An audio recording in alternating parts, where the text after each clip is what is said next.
السلام عليكم كسو dhawaada youtube channelkiina waa anigo Cabdicays Cali maanta waxa jecelahay inaan la wadaago hotelka adduunka ugu yaab badan ugu horeen aan ku bilaabo hotelka magaciisa oo la dhaho Hen Hotel oo laga wado Layab Hotel mise Hotel Layab hotelkaas waxa ka shaqeysa in ka badan 100 rubuudyo mise kombiyuutar maalinkii sidoo kale hotelka waxa la furay sanadkii markuu ahaa 2015 bilooyin kadib furitaanka hotelka waxa xusud mudan in shaqada laga fadhiisay qaar ka mid ah rubuudyada ka shaqeynaya hotelkaas mise kombiyuutarada sababta ugu weyn ee ka dambeysay in shaqada laga fadhiisay rubuudyadaas ayaa waxay ahayd inay qaldin hab dhaqanka ay u dhaqmi jireen macaamiisha xaqiiqatan hotel in ka badan 10 biyaan ah inay ka shaqeeyaan kaliya rubuudyo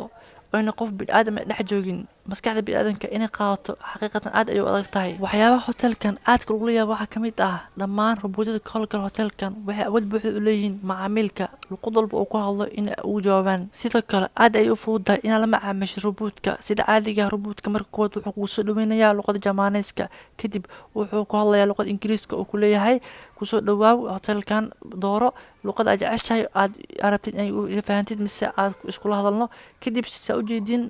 computer walba wuxuu haystaa mise hoos waxa yaalo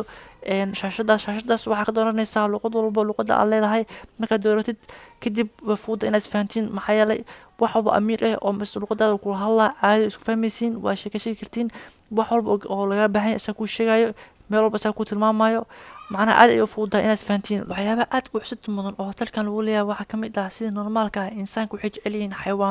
xayawaanadii waxa talk wax walba u jaalo sida computer oo kale xayawaan xataa waa computer si aad u jeedin dhalooyinka oo lagu sharaxdo guryaha mise hoteelada oo malaayasha ku dhex jiraan xataa malaayasha ku dhex jiro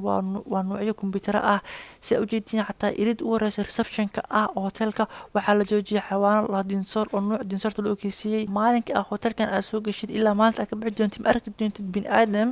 oo ku shaqeynaya kulli wax bini'aadamka arki doonted waxa waa bini'aadam diriska mise oo asina hotelka macaamiil ahaan u joogo in aragtid waa laga yaabaa aad ku aragtid meelaha cafeteria sidoo kale saad u jeedaan irdaha wiishashka waxa ku yaala system oo kula hadlaayo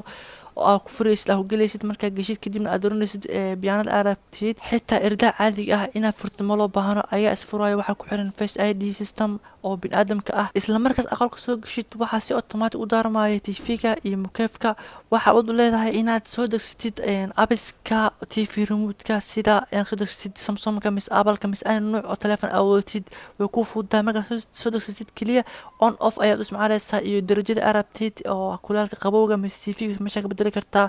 yani aad ay u fududahay inaad ismaashid TV-ga mukeefkaas inta maalmood mise bilood ah hotelkan aad joogtid waxa haysta internet power sare ah oo wifi ah oo hotelka ku deeqay normal xilliyada caadiga cuntada inaad jeceshahay in qolka lagu keeno hoos ayaad adeegsaa waa soo dalbaysaa nooc cuntada aragtid sida ujeed computerkan ayaa ku keenayo sida macquulka hotelada caadiga waxay leeyihiin katamaan dharka la shurto laakiin hotelkan katamaanadiisa way ka duwan yihiin katamaanadaas dharka ayaga markaa saaraysto kale ayaa ku sii feereenayo ayaa ku kuleynayo ayuu qiyaantay xataa ayaga muujinayo habeenayo feereenayo hadda waxa joognaa meel cafeteria meeshan qof bini'aadam ma joogo hadda meesha soo jeedin waa meel miyaarad ah nooc cafe arabno iyo lacagtu yaa bixina kadib warqad xaahilayna oo lacag ina bixino xaqiijinaysa kadib computerka ay meesha saarayna kadib robotku waxa uu leeyahay inuu qoonsan nooc cafe arabno iyo inuu diyaariyo si aan rabno aw dalbanay dhab ahaantii nolosha meesha ka jirto waxaad moodaa film mise wax oo gacan ku sameys ah laakiin xaqiiqada meesha ka jirta ayaa waxay tahay waxa inay dhab yihiin oo live yihiin mise wax oo nolosha hadda adduunka ka jira inay yihiin hotelkan wuxuu leeyahay meel madxaf ah oo xilli weekendiga ay isku imaadaan dhammaan macaamiisha hotelka ay kuda kulmaan waxaa madaaliyo noocyo kamid ah computerada mise robootadaas robootkan waa roboot kamid ah kuwa ka shaqeeya hotelkan waana kuwa xariifsan wuxuu awood u leeyahay inuu heeso inuu dansi gareeyo inuu socod ordo inuu boodo robootkan awoodaha qaaska uu leeyahay waxaa kamid ah hadda haddii qof uu barto oo qof uu aqoonsado 10 sano kadib haddii uu mar kale imaado wuu awoodaa inuu aqoonsado oo uu soo fasaxo gudaha hotelka maanta waxaan jecelahay saxaas inaan la wadaago waa inuu muuqaalka xigo fi amaan illah wassalaamu calaykum waraxmatullahi wabarakaatu